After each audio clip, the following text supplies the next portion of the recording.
Orchestrated Canadian prairie narrative with fresh characters and emotional arc. Orchestrated Canadian prairie narrative with fresh characters and emotional arc. There was a word the people of Bellwether used for what happened on the courthouse steps every spring, and the word was not auction, though that is plainly what it was. They called it the settling. It had the sound of accounts squared and a ledger closed for the year, which was exactly why it had been chosen. A word can do a great deal of work to make a hard thing sit easier on a town's conscience, and the people of the district of Assiniboia, who were not cruel so much as tired, had learned to lean on that word the way a man leans on a fence post he is not entirely sure will hold. It was the spring of 1889, and the snow had only just gone off the coulees, leaving the prairie that flat, scoured brown it wears in the weeks before the grass remembers itself. Bellwether sat on a rise above Antelope Creek, 2 days' wagon ride from the Cypress Hills, close enough to the mounted police post at Maple Creek that the redcoats came through now and again, far enough that mostly the town governed its own small mercies and its own small failures. On settling day, the children were brought up from the relief shed behind the Methodist church and stood in a row along the bottom step, smallest to tallest, the way the committee believed God and good order intended. Most of them were taken inside the first hour. That was the way of it everywhere on the line. The little ones went first, the soft-cheeked ones a woman could gather up and call her own without anyone asking too many questions about where the child had come from. Then the boys with size on them, claimed by homesteaders who needed a back for the stone picking and the haying and who wanted to know one thing only, which was whether the boy could be made to work. By noon, the step was usually bare. That spring it was not bare because of the boy at the end of the line. Silas Merritt was 11 years old, though he was small for it, all knees and wrists and a head that seemed a size too large for the rest of him. He had come into the relief shed in February after the influenza went through a sod house out past the Frenchman River and took everyone in it but him, and from the day they pulled him out of that cold house he had not spoken a single word. Not to the committee women who fed him, not to the doctor who came up from Maple Creek and listened to his chest and pronounced him sound, not to the other children who had first tried to draw him out and then, in the way of children, decided he was simple and let him be. So the boy stood at the end of the row in a coat that had belonged to a dead man, and the people of Bellwether walked the line and looked at him and walked on. A family came near, and the wife asked him his name, and he only looked at her, steady and dark-eyed and entirely silent, and the wife took her husband's arm and they moved off. Too strange, too quiet, not the child they had pictured when they put on their good coats and walked up to the courthouse to do a Christian thing. Nobody wanted a boy who would not speak, because a boy who would not speak is a boy who would not speak is a boy who is carrying something, and folks have trouble enough carrying their own.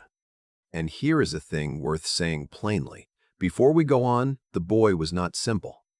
He understood every word said over his head that morning, every kindness and every dismissal, and he filed each one away behind those dark eyes the way a careful person files what the world tells them about itself. People mistake silence for emptiness. It is usually the opposite. Adelaide Renshaw had not come to town for the settling. She had come for seed wheat and a length of stovepipe and to see whether Mr. Fry at the loan office would give her until the fall on the note that was hanging over her quarter section like weather. She was 30 years old, a widow 3 years gone, and she had the particular economy of a woman who has learned to want very little because wanting things you cannot have only wears a hole in you. She had a small house with a leaning porch, a milk cow named for a queen, a dog that was mostly opinion, and 160 acres of cracked prairie that had buried her husband's hopes and very nearly her own. She had walked up the main street with her list folded in her glove, and she had stopped at the foot of the courthouse steps because of the boy. She could not have told you why. Not then. There was simply something in the set of him that snagged her, the way your sleeve snags on a nail you have walked past 100 times. He stood the way she had taught herself to stand at funerals, straight, unbothered on the surface of it, gone somewhere far back behind the eyes where nobody could follow. The committee clerk, A narrow, ink-stained man named Ezra Pruitt came down the line with his ledger and reached the end of it and found Adelaide standing there. He looked at the boy. He looked at the boy's untaken name and his book. He looked at the widow Renshaw with the weary hope of a man closing out the last entry of a long morning. "He's sound," Pruitt said. "Doctor's seen him. He just don't talk." "Why not?" Adelaide asked. Pruitt shrugged, not unkindly. "Lost his people in the winter. Some of them go quiet after a thing like that. He'll come round, most likely. Or he won't." He glanced again at the boy. "Either way, the keep's the same. The committee asks $1 toward what we've spent feeding him. He's yours after that, all legal with the papers." $1.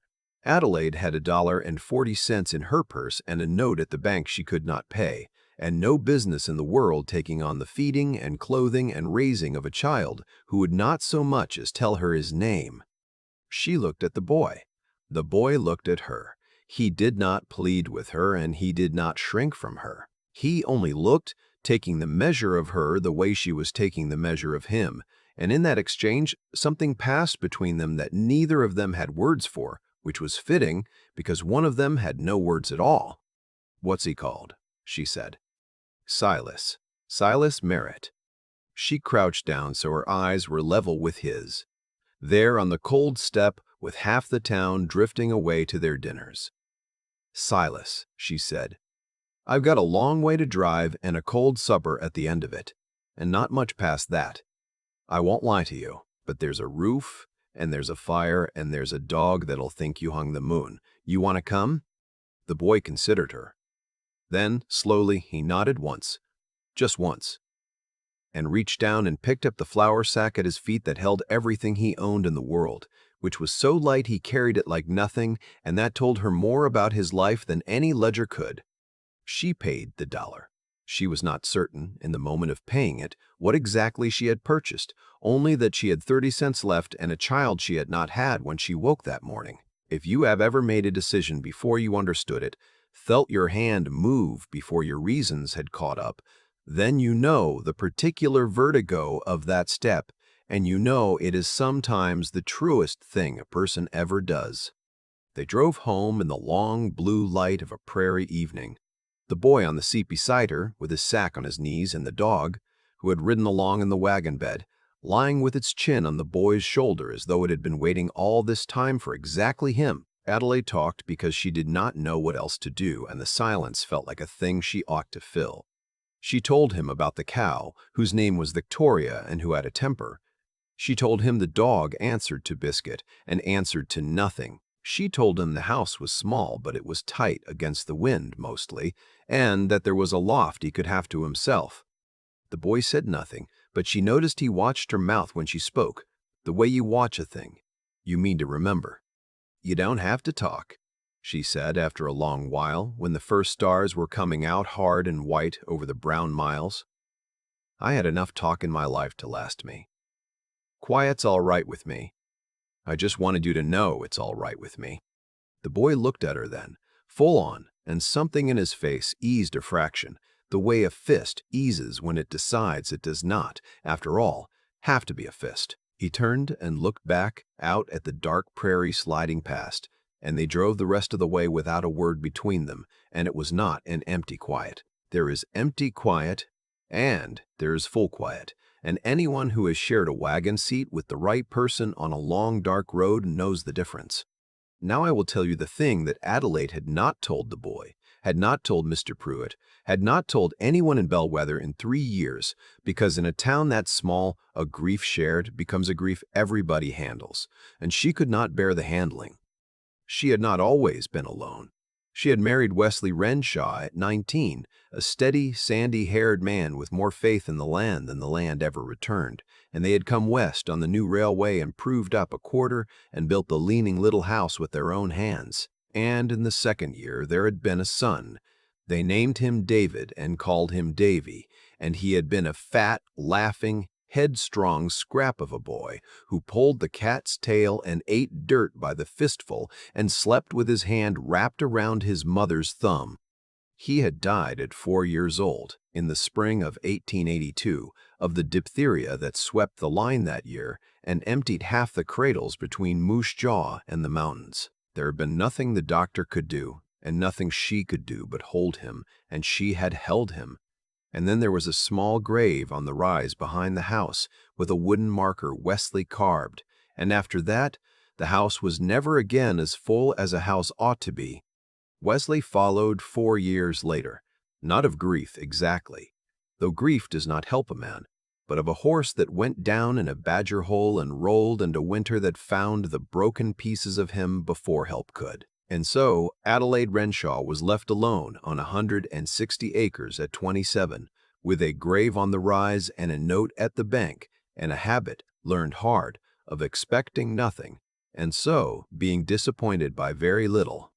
Davy, had he lived, would have been 11 years old that spring, the very age of the silent boy now sleeping in her loft. She did not let herself think it. The first night, she lay awake and listened to him breathe up there in the dark, this stranger's child, and she told herself she had done a foolish, soft-hearted thing and would manage it as she managed everything, with her sleeves rolled up. But the heart keeps its own ledger, and it had already made an entry she would be a long time reading. The summer that followed was a hard one, the way nearly all of them were on that ground.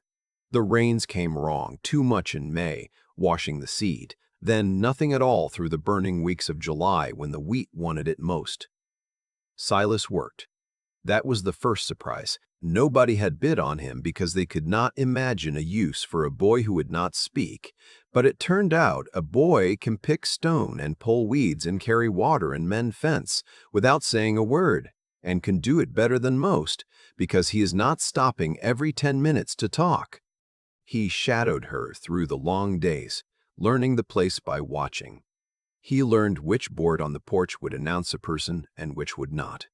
He learned Victoria's temper and got the milk she gave Adelaide grief over. He learned to set the bread to rise, watching Adelaide's hands and then doing it with his own, and the first loaf he made by himself came out better than hers, and when she said so, he ducked his head and a red crept up his neck, and she understood that he had heard praise so seldom in his life that he did not know where to put it.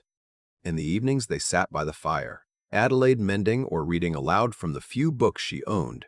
She read aloud not because she thought he needed it, but because she had discovered she liked the sound of her own voice in the room when it had somewhere to land, and the boy whittled, which he had a gift for, turning out small animals from scraps of poplar with a patience that was almost frightening in a child. A rabbit, a magpie, a little leaping fox that he set on the mantel without a word where it stayed. Twice a week, she walked him out to the rise behind the house, not telling him why, and stood at the small grave with the weathered marker, and the boy stood beside her and did not ask. And after a while she found his presence at that grave was the first thing in 3 years that had made the standing there bearable. The neighbors, the Staggs, took to them. Winifred Stagg was a broad, warm, loud woman who had buried 2 children of her own, and so carried other people's sorrows without flinching. And her husband Hartley was a slow-spoken man with hands like spades who came over with his team when Adelaide's haying got ahead of her and would take no pay but supper. Winifred fussed over Silas, fed him, talked at him in a steady, comfortable stream that asked nothing back, and Silas, who flinched from most people, did not flinch from her. "He minds you," Winifred said one afternoon, watching the boy carry water up from the creek, 2 pails balanced, not spilling a drop. "Minds you like you was always his. You see how he watches the door for you?" "He's a good boy," Adelaide said. "That's not what I said." Winifred looked at her sidelong. "I said he watches the door.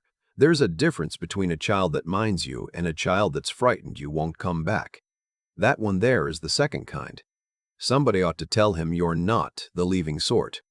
Adelaide did not answer that, but she thought about it for a long time after, the way you think about a true thing somebody says before you are ready to have heard it. The trouble, when it came from town, the way trouble usually did.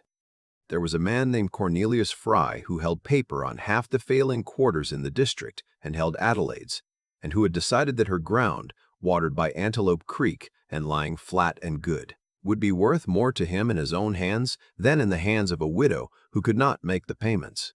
He was not a wicked man in his own estimation. He was a careful man, and careful men do a great deal of damage while keeping their boots clean. He let it be known, in the patient way of his kind, that the Renshaw note would be called in the fall, and that there were those in town who wondered whether a woman alone, now saddled with a half-wit foundling, had any business on a place she couldn't run. The half-wit part got to Silas before it got to Adelaide. There were boys in Bellwether. There are always boys, the sons of men comfortable enough that their sons had never needed to grow any quality but meanness, and they cornered Silas behind the livery on a supply day while Adelaide was in the store, and they made the kind of sport of him that such boys make, hooting and aping and asking him questions they knew he couldn't answer, and laughing when he couldn't, calling him dummy, calling him the widow's idiot, asking did the cat get his tongue, or did his ma take it with her when she died. Adelaide came out of the store and saw it and crossed that street faster than she had moved in years. She did not shout. She took the largest of the boys by the ear, the merchant's son, a soft red article of about 14, and she brought her face down close to his and said something very quiet that nobody else heard, and the boy went white and the boys scattered like quail. Then she put Silas up on the wagon seat and they drove home, and she did not speak of it because she could feel coming off him in waves the thing he most wanted, which was for it to not have happened, to not be made into a story. It was that night that the boy spoke. She had put out the lamp and was lying in her bed below the loft, and she heard him climb down the ladder in the dark, careful, the way he did everything, and she felt him stand beside her bed for a long moment, gathering himself the way a person gathers themselves at the edge of cold water. They were right, he said. His voice was low and rusty from long disuse, a voice that had forgotten the shape of itself. Nobody wanted me. Adelaide lay very still. She understood with the whole of her that what she said next mattered more than nearly anything she had ever said, and that the wrong word would send him back behind the silence for good. "That's not so," she said into the dark. "Plenty of people didn't want you. That's a different thing. Wanting's about them, what they were after, what they could picture. It was never about you at all." She found his hand and held it. "I'll tell you what's so. I drove past that courthouse to buy stovepipe, and I stopped, and I couldn't have told you why, and I've spent the whole summer figuring it out. You want to know what I figured?" She felt him nod in the dark. "I had a boy," she said, and her voice broke on it, the first time she had said the words aloud in 3 years. "His name was Davy. He'd have been your age this spring, and I lost him, and I lost his father after, and I made up my mind I wasn't going to want anything again, because wanting just gives the world a place to hurt you." She tightened her hand on his. "And then there you were at the end of that line, and I think I stopped because some part of me that I'd buried out on that rise stood right up and said, 'That one's yours. Go on.'"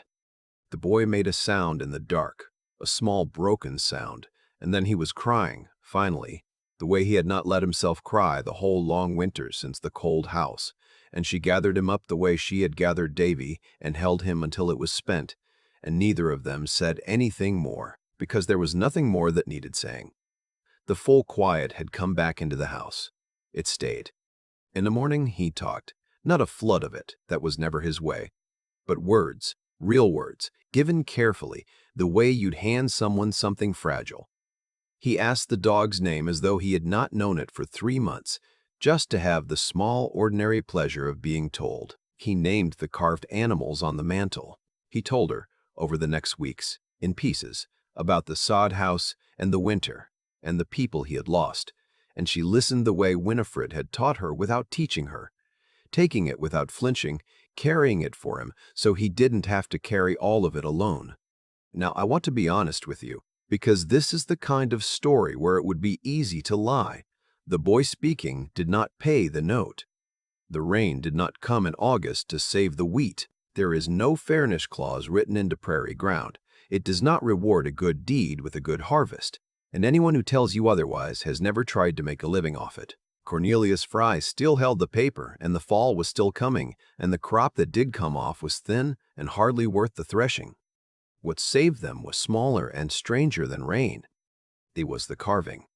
Hartley's stag, who freighted goods up from Maple Creek, had taken a few of the boys' little animals down to the mounted police post and the railway town beyond, more to show them off than anything. And a buyer for a fancy goods house in Winnipeg had seen them and asked who made them and how many he could get. They paid real money for them.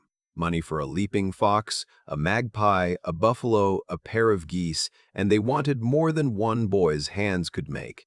And Adelaide, who could see a thing once it was put in front of her, sat down with Silas and worked out that the two of them together, with her doing the rough cutting and him doing the fine work, could make a great many.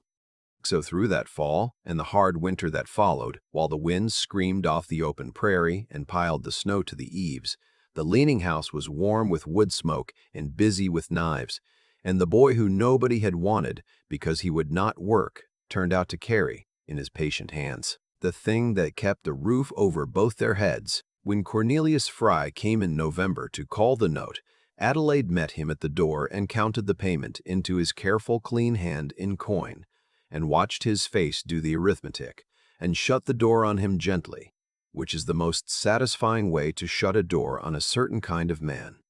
The years went the way years go, faster than seems decent. The boy grew.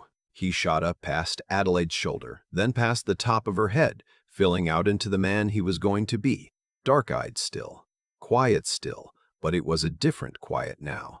The easy quiet of a person at home in himself, not the locked quiet of a child waiting to be sent away. He went to the school in Bellwether for a few winters, and was at first the widow's foundling, and then, by simple force of being himself, just Silas Renshaw. For she had given him her name, and he had taken it, and the town that had not wanted him forgot, in the way towns do, that it ever turned its back on him at all. He was good at figures and better at his hands, and best of all, at the careful watching that had once frightened people, and now simply made him the man everyone went to when a thing needed mending or making or understanding. He never grew talkative. That was never going to be him, but he learned that his words counted for more because he spent them so seldom, and he learned to set them down at exactly the right moment, which is a rarer gift than talk. The carving became a trade and then a livelihood. By the time he was a grown man, he was furnishing rooms, chairs, chests, cradles for half the babies in the district, and the leaning porch had been rebuilt straight, and the note was long gone, and the quarter section that had nearly buried Adelaide's husband was, in the end, made to keep its promise after all, just not in the way anyone had planned. The land gives back, sometimes, just rarely, the thing you asked it for. And every spring, when the snow went off the coulees and the meadowlarks came back to the fence posts, the two of them would walk out to the rise behind the house, where there were two markers now, Wesley's and Davy's, and they would stand there together a while in the full quiet. And Silas would tend the small graves of the family Adelaide had lost as carefully as if they had been his own, which, by then, they were. I told you at the start that the town had a word that made a hard thing sit easier. Here is another, and this one is true. The word is family. And what the people of Bellwether had not understood, walking past the silent boy on the courthouse steps, is that it is not a thing you are born into, or matched into, or settled by committee. It is a thing two people decide and keep deciding every morning for as long as they both have mornings. On the evening of his 25th birthday, a soft June evening, the prairie green for once and humming with light, Silas found Adelaide on the rebuilt porch, where she sat most evenings now with her mending in her lap and the old dog's grandpup at her feet. She was 54 that year, and going gray and entirely content, which is a sentence that the woman on the courthouse step that long ago spring would not have believed could ever be written about her. He sat down on the step below her chair, a grown man folding himself small the way he had folded himself small as a boy, and for a while he didn't say anything, which was usual, and she didn't make him, which was also usual. "I've been thinking about that $1, he said at last. Adelaide's hands went still on the mending. "You ever wonder," he said, looking out at the gold light lying long across the fields, "what would have happened if you'd come for your stovepipe a day earlier, or a day later, or just kept walking?" She had wondered. She had lain awake on more nights than she would admit and felt the cold draft of all the lives in which she had kept walking, and the boy stood unwanted on that step until the committee gave up on him, and she had grown old alone with 2 graves and an empty loft, and neither of them had ever known what they had so nearly missed. "Every day," she said.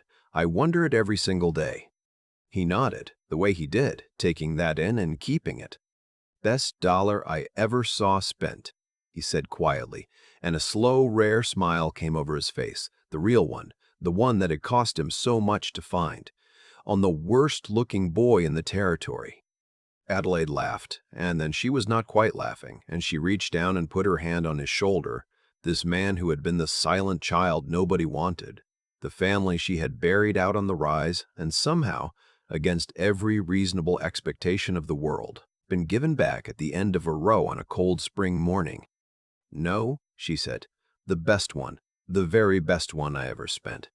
Then he got up and went in to light the lamp against the coming dark, the way he had done 1,000 evenings, and she sat a while longer in the last of the light, with the dog at her feet, and watched the windows of her small house come alive in gold against the wide blue dusk, and thought about a dollar and the row of children and the strange grace of stopping when you do not know why. And you, reading this, if you have ever been the one nobody wanted or the one who stopped, you already know how the rest of it goes. I keep coming back to the moment Adelaide Renshaw stopped at the bottom of those courthouse steps, because everything that followed hung on it, and she could not have told you why she stopped. We like to believe the big turns of a life are decided by big reasons. More often they turn on something small and stubborn in a person that simply will not walk past. She had come for stovepipe. She left with a boy, and the truth is, the whole rest of it, the warm house, the saved land, the second family, grew out of that one unreasonable kindness, the way a whole field grows out of a handful of seed nobody thought would take. What strikes me most is that the kindness alone was not enough. If Adelaide had only been soft-hearted, that summer would have broken her. The rain came wrong, the wheat failed, and Cornelius Fry sat in town waiting for a widow to fall behind so he could take her ground with clean hands. Soft hearts do not survive men like Fry. What carried her through was something harder underneath the softness, the plain refusal to quit a thing she had decided to do. She took on the boy in the worst possible year, and instead of regretting it, she rolled up her sleeves and outlasted the season. And that wearing down of trouble by simply not stopping is a quality I have come to admire more than almost any other. But even that was not quite enough on its own, and this is the part people miss. The town looked at Silas Merritt and saw a half-wit foundling, a mouth to feed.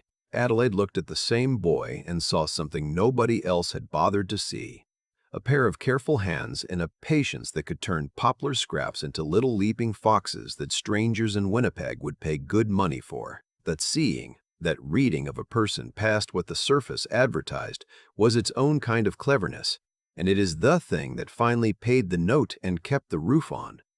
She did not save them by working harder than the prairie. Nobody outworks the prairie. She saved them by understanding what she actually had. So when I think about how to live, I keep those 3 together, because the story only works when they are. The warm impulse to stop for someone the world has thrown away, the toughness to stay when staying costs you, and the wit to see clearly what is right in front of you in the people you love and in the trouble you are facing. Adelaide buried a husband and a son on that rise, and she had every reason to want nothing ever again. Instead, she spent her last dollar on the worst-looking boy in the territory and got back the family she thought she had lost for good. Not because the world is fair. It isn't. But because she stopped, and she stayed, and she paid attention.